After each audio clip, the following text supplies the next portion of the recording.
Coisas maritimamente bíblicas. Evangelho de Marcos, capítulo 4, versículo 35 e 38. O desespero dos discípulos e a calma de Cristo. Naquele dia de tardinha, Jesus disse aos discípulos: "Vamos para o outro lado do lago." Então eles deixaram o povo ali, subiram no barco em que Jesus estava e foram com ele, e outros barcos o acompanharam. De repente começou a soprar um vento muito forte e as ondas se arrebentavam com tanta força em cima do barco que ele já estava ficando cheio de água. Jesus estava dormindo na parte de trás do barco com a cabeça numa almofada. Então os discípulos o acordaram e disseram: "Mestre, nós vamos morrer, o senhor não se importa com isso?" O dono do barco e do mar tem seus modos de ensinar. Nessa passagem, por exemplo, seus discípulos provam de seu poder sobre o vento e o mar. No Evangelho de Marcos, capítulo 4, versículo 39 e 41, a mesma passagem. Então ele se levantou, falou duro com o vento e disse ao lago: "Silêncio, fique quieto." O vento parou e tudo ficou calmo. Aí ele perguntou: "Por que é que vocês são assim tão medrosos? Vocês ainda não têm fé?" E os discípulos, cheios de medo, diziam uns aos outros: "Que homem é este que manda até no vento e nas ondas?" Quando entendemos que ele é o dono do barco, entendemos que nele temos abrigo. Quando entendemos que ele é o dono do mar, entendemos que ele não vai nos deixar afogar. Como o Senhor cuida de tudo, ele não tem só uma maneira de agir, e talvez você se identifique com outra passagem, como por exemplo, Pedro andando sobre as águas. Evangelho de Mateus, capítulo 14, no versículo 27 ao 33. Nesse instante, Jesus disse: "Coragem, sou eu, não tenho medo." Então Pedro disse: "Se é o Senhor mesmo, mande que eu vá andando em cima da água até onde o Senhor está." "Venha," respondeu Jesus. Pedro saiu do barco e começou a andar em cima da água em direção a Jesus. Porém, quando sentiu a força do vento, ficou com medo e começou a afundar. Então gritou: "Socorro, Senhor!" Imediatamente Jesus estendeu a mão, segurou Pedro e disse: "Como é pequena a sua fé, por que você duvidou?" E os discípulos adoraram Jesus, dizendo: "De fato, o Senhor é o Filho de Deus." Nessa passagem, ele mostra o seu poder sobre nós mesmos e que não nos abandona no afogamento, e sim nos toma pela mão e volta conosco para o barco em segurança. Outra passagem, passageiros, é sobre Jonas, que na sua desobediência Deus o sacudiu, e mesmo ele sendo um homem ao mar, o Senhor o guardou dentro de um grande peixe. Livro de Jonas, capítulo 1, versículo 3 e 5. Jonas se aprontou, mas fugiu do Senhor indo na direção contrária. Ele desceu a Jope e ali encontrou um navio que estava de saída para a Espanha. Pagou a passagem e embarcou a fim de viajar com os marinheiros para a Espanha, para longe do Senhor. No entanto, Deus mandou um forte vento e houve uma tempestade no mar. Era tão violenta que o navio estava em perigo de se partir ao meio. Os marinheiros ficaram com muito medo e gritavam por socorro, cada um ao seu Deus. E para que o navio ficasse mais leve, jogaram a carga no mar. Porém, Jonas tinha descido ao porão e ali havia se deitado e caído num profundo sono.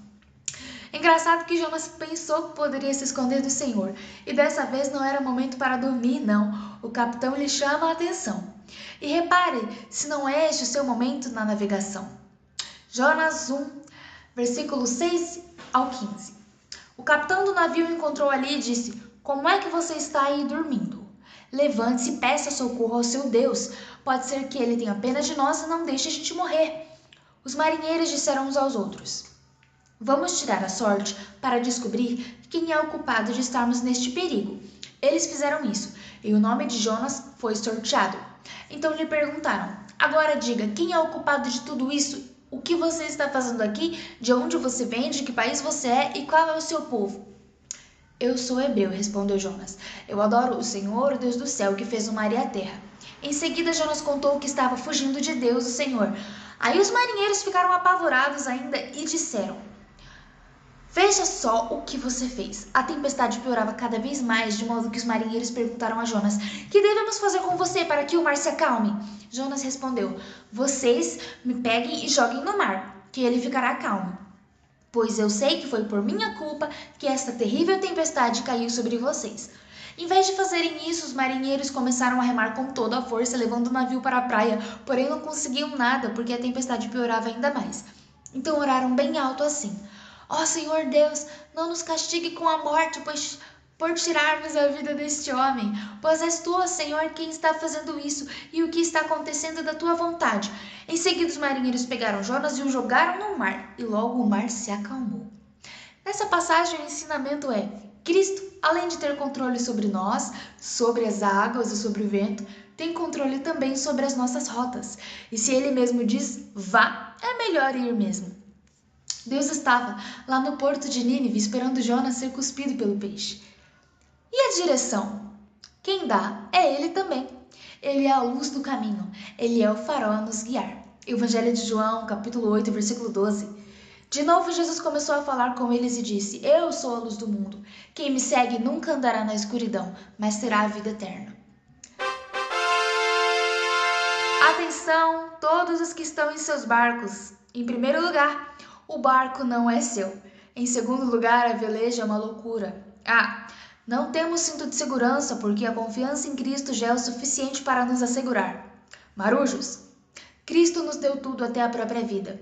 Lhes acompanha a todo momento. Olhe aí que vocês vão achar uma rede. Tá vendo aí? Então, vocês agora são pescadores de homens. Evangelho de Mateus, capítulo 4, versículo 18 e 19. Jesus estava andando pela beira do lago da Galileia quando viu dois irmãos que eram pescadores, Simão, também chamado de Pedro, e André. Eles estavam no lago pescando com redes. Jesus lhes disse: Venham comigo, que eu ensinarei vocês a pescar gente. Posso descansar, posso descansar.